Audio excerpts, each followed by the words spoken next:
Welcome to the podcast. We typically do 3 types of shows. Either something that is topical, tactical, or technical. And today what we're going to dive into is a topical episode, something that Josh and I wanted to discuss that we've been dealing with some of our clients, students, and something that we're just seeing across the board. But before we dive into things, Josh, how are you? I'm great. I'm great. I'm excited for today's show, mainly because I'm fired up about it. And I think that what we have to talk about is definitely something that is struggling. Let's just get into it. Yeah, I want to talk about what it means to be the greatest loser. How do you be the biggest loser? How do you be great at losing? What does that truly mean? What does that look like?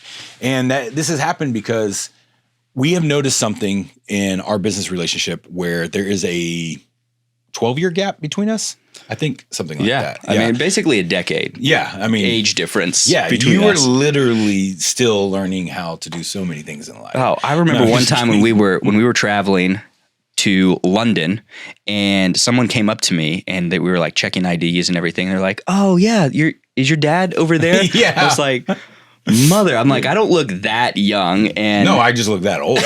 Actually, I don't. I look unbelievable for how old I am. I feel phenomenal, actually. So what I have realized, and it's things that you have actually brought up, which is the way that your generation versus my generation, and it really isn't that big enough of gap. I mean, you know what I mean? But it is of your generation. Let's just go there.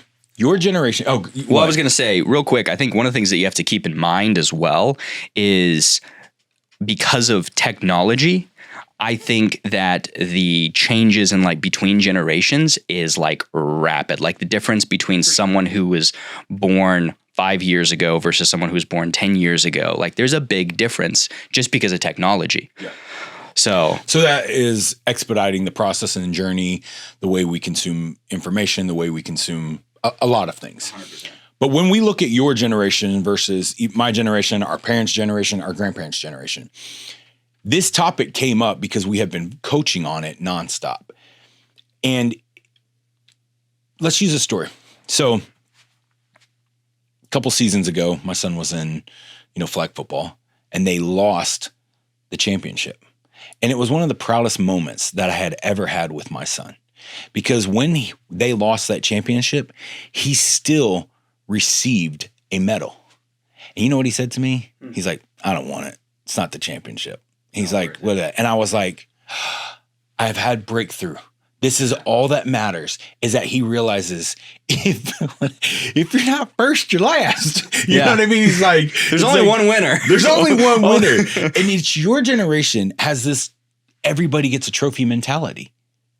Everybody's a winner. Everybody's a winner. I was actually driving when I dropped my son off to school before we met for this podcast, and I was asking him what games, we're talking about games that they play for recess. And I was like, "What games do you typically play?" And he's like, "We play cops and robbers." And I was like, "Okay, how do you play that game?" And it's basically tag. And I asked him, "Cool, well, how do you win the game? Who wins?" He's like, "Oh, there's no winners, or there's no winners or losers. It's like just everybody has fun." I'm like, "No, really?" I'm like, "Well, what if all the cops catch all the robbers? Do they win?" He's like, "We just don't have enough chairs for all the robbers." I'm like, "Well, you need to increase the size of your jail then, buddy." Yeah. Yeah, it's like they don't understand. And it's hard because you don't want to go to the complete opposite spectrum of where it's just like everybody's horrible, everybody's miserable, nobody's having fun. That's not what it's about. The one thing that I, when we're going to a sporting event or something, whether it's jiu-jitsu, football, baseball, I'm always like, "Asher, what's the number one thing you have to do today?" And he'll be like, "I have to have fun." I go, "What's the number 2 thing you need to do?" He's like, "I got to go 100. That's it. Mm-hmm. You're not always going to get the outcome you're looking for. But the bone or beef that I have to pick is that as we are coaching certain people of certain generations, because we have we got people that are almost 60 years old in the sales league. We've got some people that are old, and we got people that are like 12 years old. Yeah. And it's like, and we get to see the wide range of it.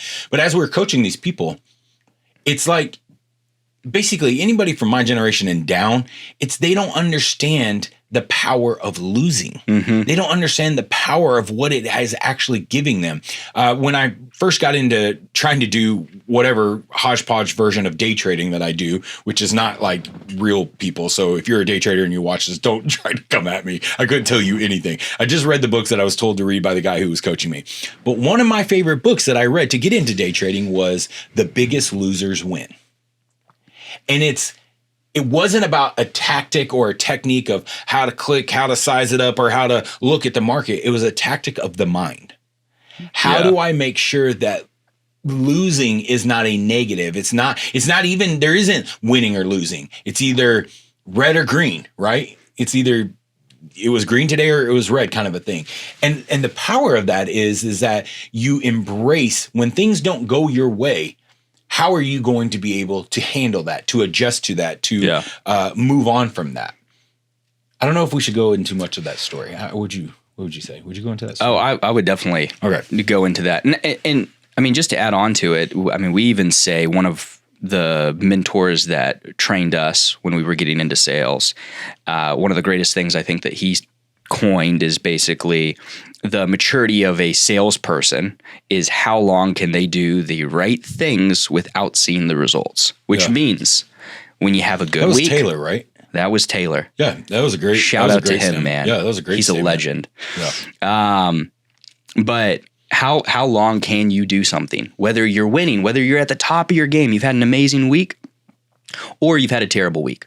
Because what a lot of salespeople will do is when they have a bad week or a bad month, or even if they're having a bad quarter, man, they're gonna change things. They're gonna adjust. They can't stay the course, and they can't look at why is that happening, right?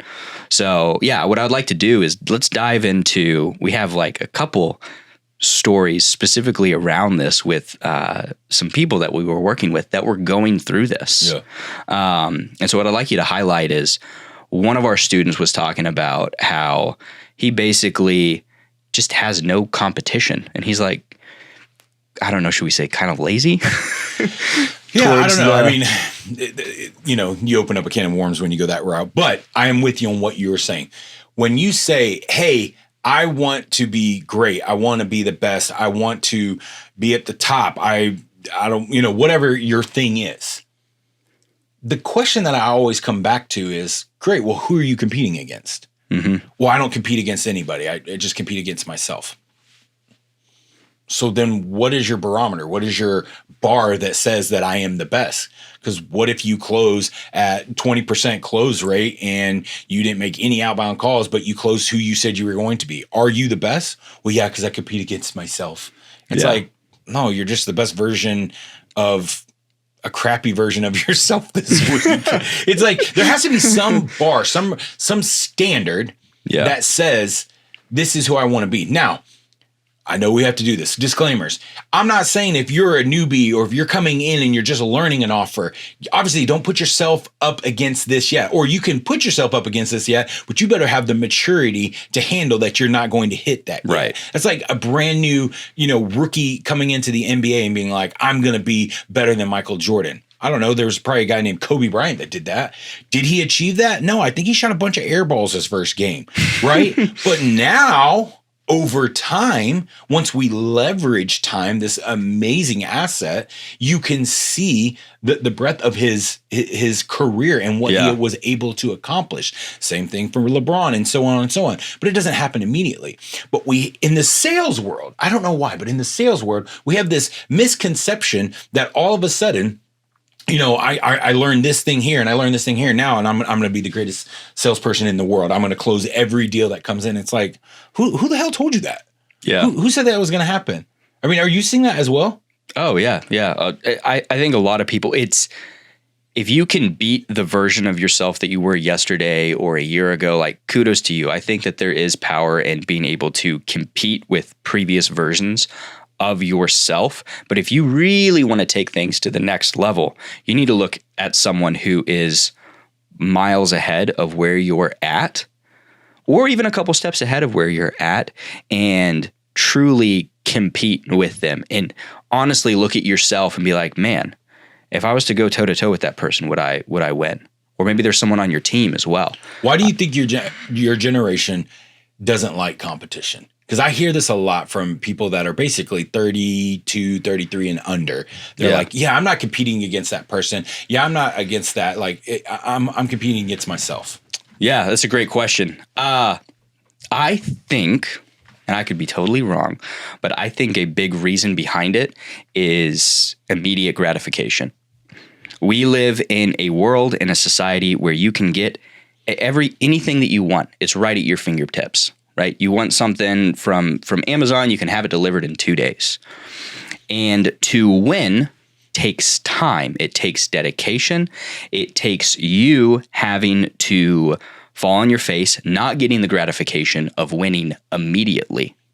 And so if you give everyone a trophy, if every single person is a winner, quote unquote, on the team, then you get that gratification, that fall. And really what it is it's a, in my opinion, it's almost a counterfeit type of win, because it's not real, but you get that dopamine hit. I got like your son. Mm-hmm. He got a medal, right?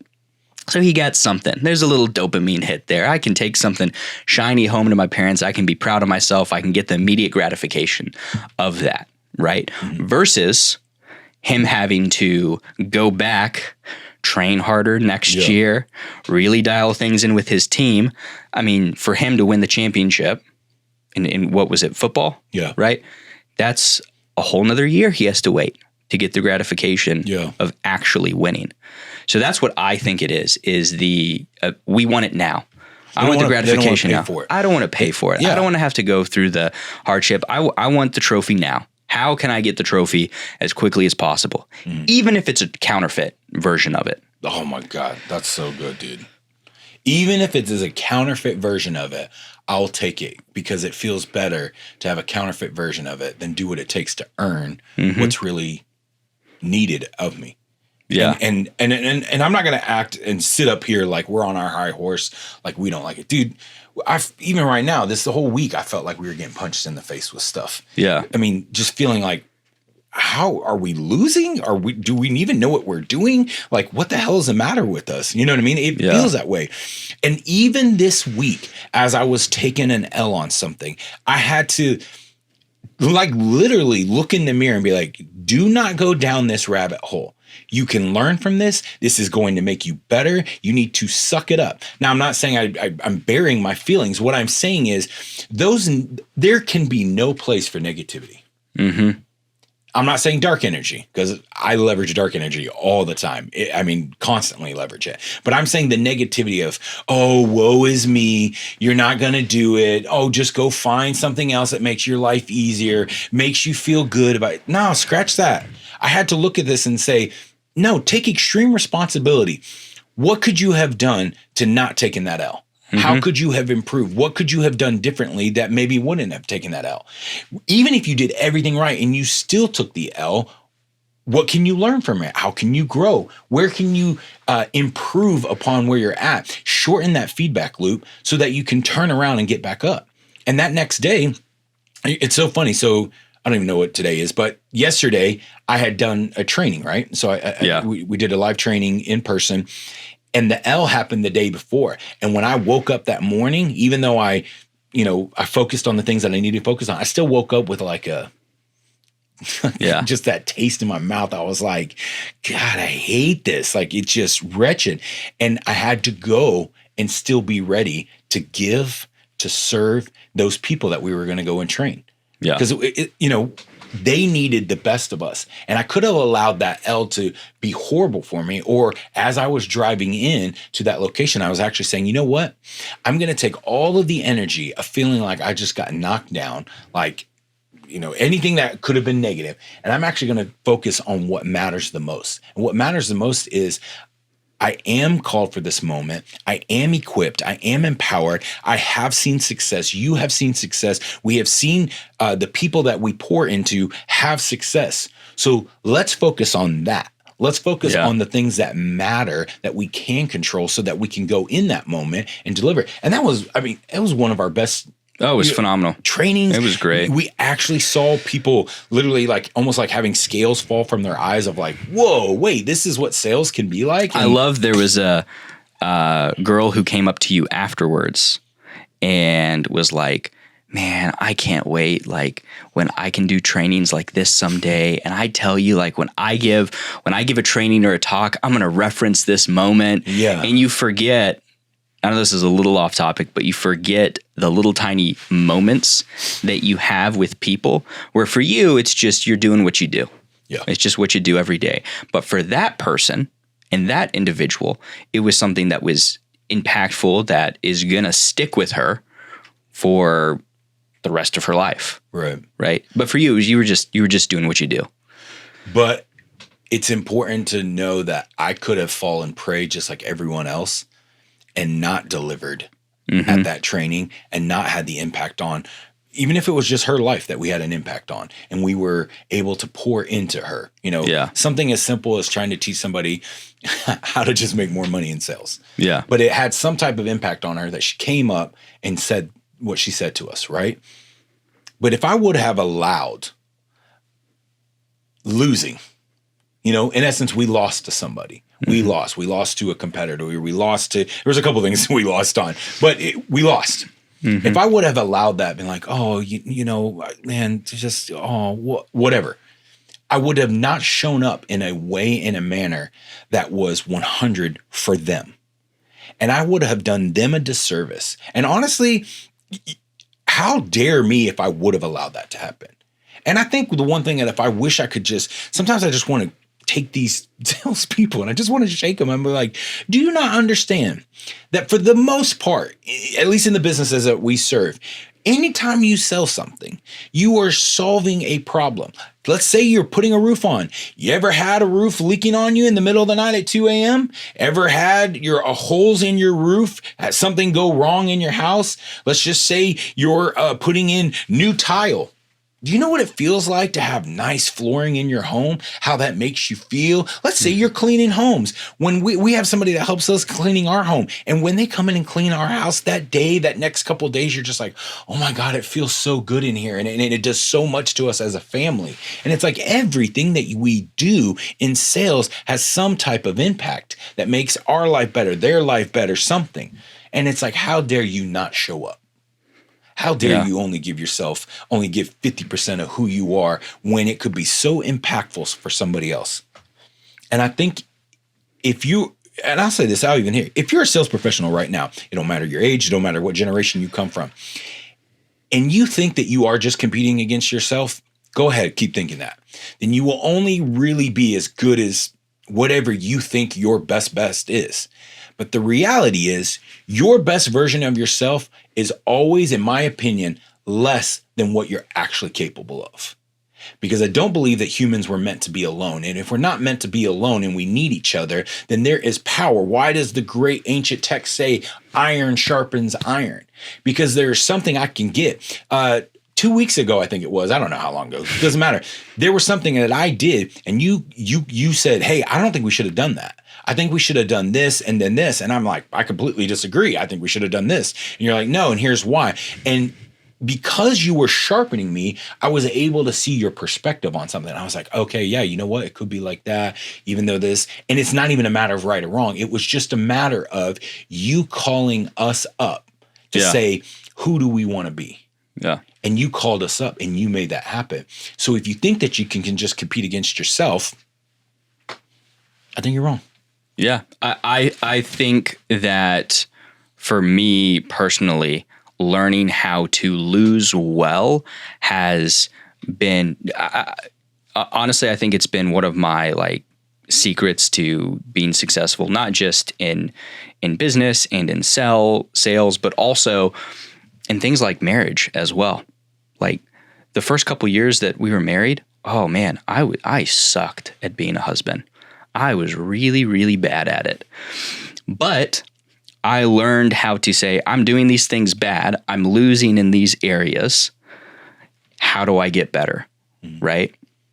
Being able to progress and become better requires you to have the courage to be okay with losing over and over and over again. Mm-hmm. And being able to look at that and say, well, how can I make that better? When you're on a sales call, I mean, it's happened to all of us. You're on a call and you're like, that went terrible. Are you going to take that into the next call? Like with your example and the training that you had something bad happen the day before. Are you going to allow that to carry over into the next call? Or are you going to say, you know what, that didn't go as well, but here's one thing that I could have done better. Yeah. Shift your perspective so you're primed and ready to improve and serve the person that you're talking to next. And people just don't, it's uncomfortable too. Yeah. It doesn't feel good, right? But if you can master the art of losing well and learning from that, you'll be able to accomplish anything, I think. Yeah. I mean, it's a really good point of what you're bringing up, because there is a fine line between saying, I want to become the best version of myself. So you do have to compete against yourself in a way to where you're saying, hey, it's not even competing though. You're just basically saying, I'm not settling. And I think where even this topic came from was when we were speaking with a couple of these clients, and one of them had said, I don't have competition. I don't have an enemy. And I'm like, I think everybody needs to have an enemy. It's like, what are you chasing? Because an enemy doesn't mean I hate you and you're horrible. Look at the UFC, right? You got two guys. Now, sometimes they hate each other, but you got two guys who will just talk all this mess to each other. And they'll so much drama and so much yada, yada, right? Then they go get in and just go toe to toe, pound for pound. And at the end, they hug. When you got great when you got great fighters, when you got like the mature ones who actually understand what just happened, they have this like mutual level of respect. I'm not saying they're going on vacation and hanging out, but there is a mutual respect for the competitor that I just went up against. I mean, there's a billion stories. Just subscribe to any sports channel on your social medias, and you'll see a story pop up about how two great competitors went at it. Deion Sanders and Jerry Rice, right? Yeah. Whatever. It doesn't matter. It's just you can always find two great competitors that are like, no, I want your best. You better bring your best today. Yeah. I just want to see that in sales pros where they are like, how do you know you're getting better? Well, I hit my numbers. How do you know your numbers are pushing you hard enough? Yeah. And I don't mean killing yourself and working and blah, blah, blah, like, overworking to where you're unhealthy. I mean, in the sense of, how do you know you're pushing the best version of yourself? That's why I'm not ever going to be David Goggins, right? I'm never going to try to run his ultra races and marathons. I'm not passionate about it and not. But what I can pull from him and extract from him all the time is, how do I know that I'm pushing myself as hard as I should be? Do I actually need to run an ultra marathon to see what I'm pushing? That's a big reason I even bought the stupid cold plunge, because I just want to do something hard every morning. And people are like, oh, you're getting a freezing cold water for 3 minutes. How hard is that? Well, for me at 5 o'clock or 5:30 in the morning, it's really hard because I want to be in the warm bed. Like I don't want to be jumping in a freaking tub full of freezing cold water, but I'm doing it because I'm always just like, no, what can you do? How hard? Even the program that I'm on right now with Alex and what we're lifting in the gym, it's like, he's like, nope, add 5 more pounds. I'm like, I don't know, that seems that's hard. That's hard because I'm like, we're already freaking heavy. And he's like, yeah, you can do it. 5 more pounds each side. Okay, 10 more pounds. And it's not massive increments, but after 7 weeks, I've now looked back. So we did this actually 6 weeks, a 6-week program. And I can see this massive growth of our volume, how much we've grown. And I'm like, oh, snap. We were just adding 5 pounds. How have we grown that much over 6 weeks? And it's really impressive. But if it wasn't for having somebody there to compete against, if it wasn't for having, no, I'm going to push myself, but to push myself, I had to see what others were doing. I had to see what another standard was. All I'm saying is that I think it would greatly benefit you as a business owner, as a sales professional, hell, as anybody in life, to ask yourself, what is the standard of greatness? What does that actually look like? Yeah. Can I do that? Think about when you see something amazing on Food Network. Do you like watching food shows? My wife does. She's big into Chef's Table. Oh, that's so Great British Baking Show. Oh yeah. She loves that. Crushes. Her family grew up watching Hell's Kitchen. And Next Level Chef is really dope too. Bobby Flay. Yeah. Did I ever tell you that I met Bobby Flay? No. Tell me about that.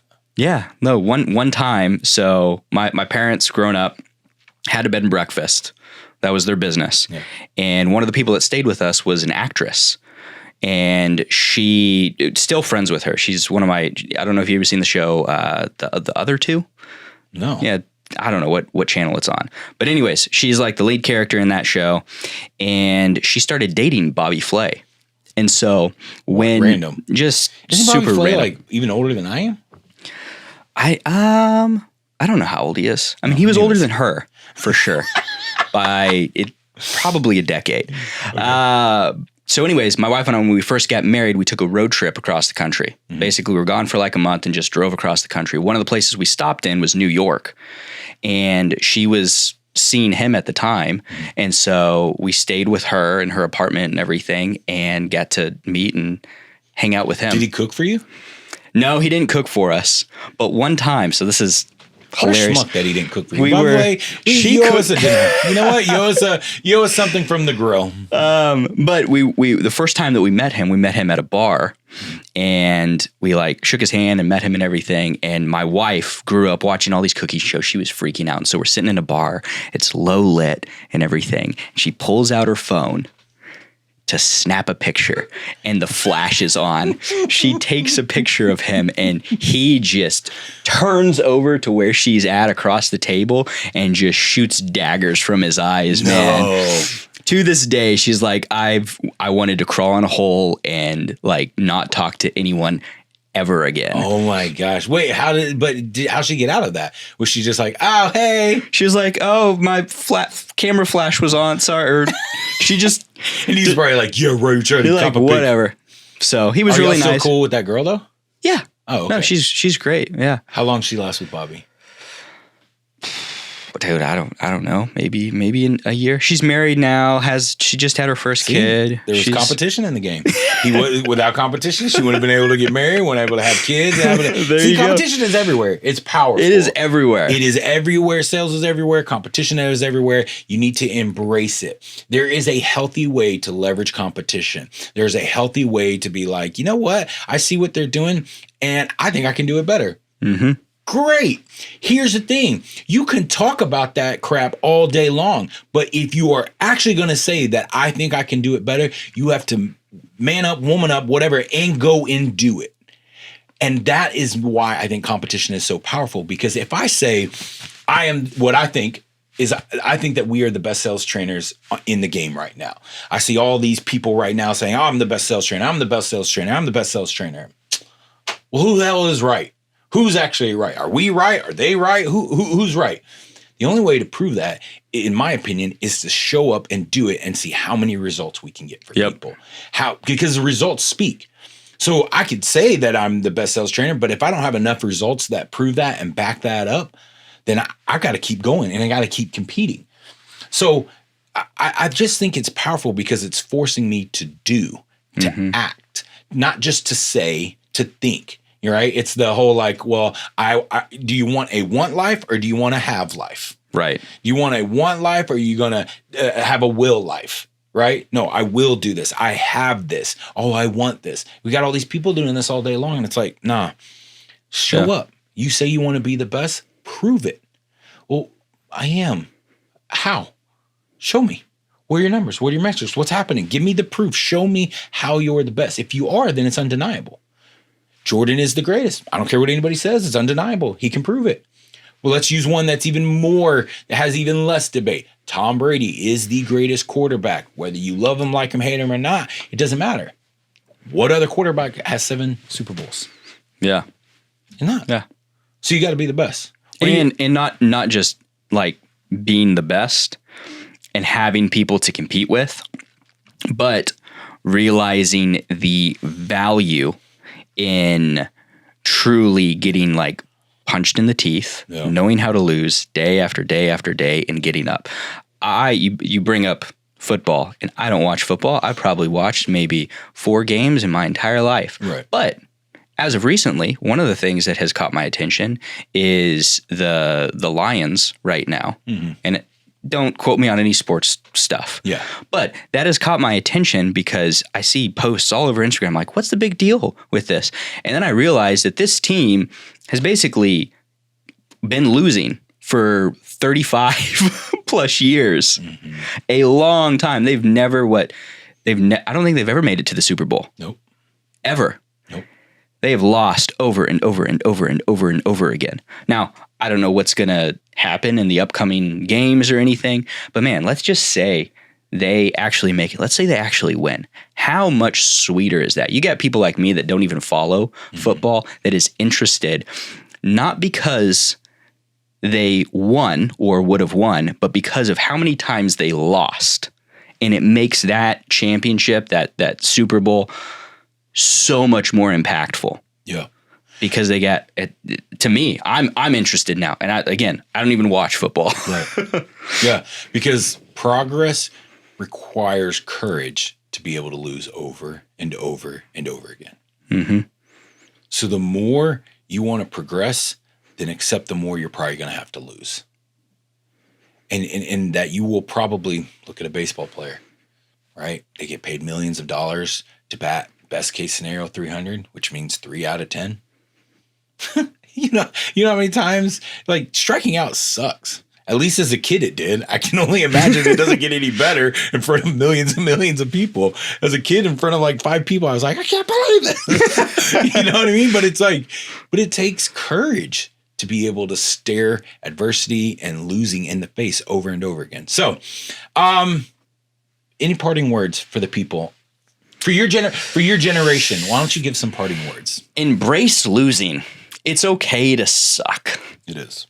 Learn from it and get back up and then do it again and again and again and again and again.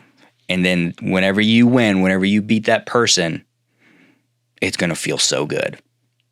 Yeah. Don't opt in for counterfeit trophies. That's what I'd say.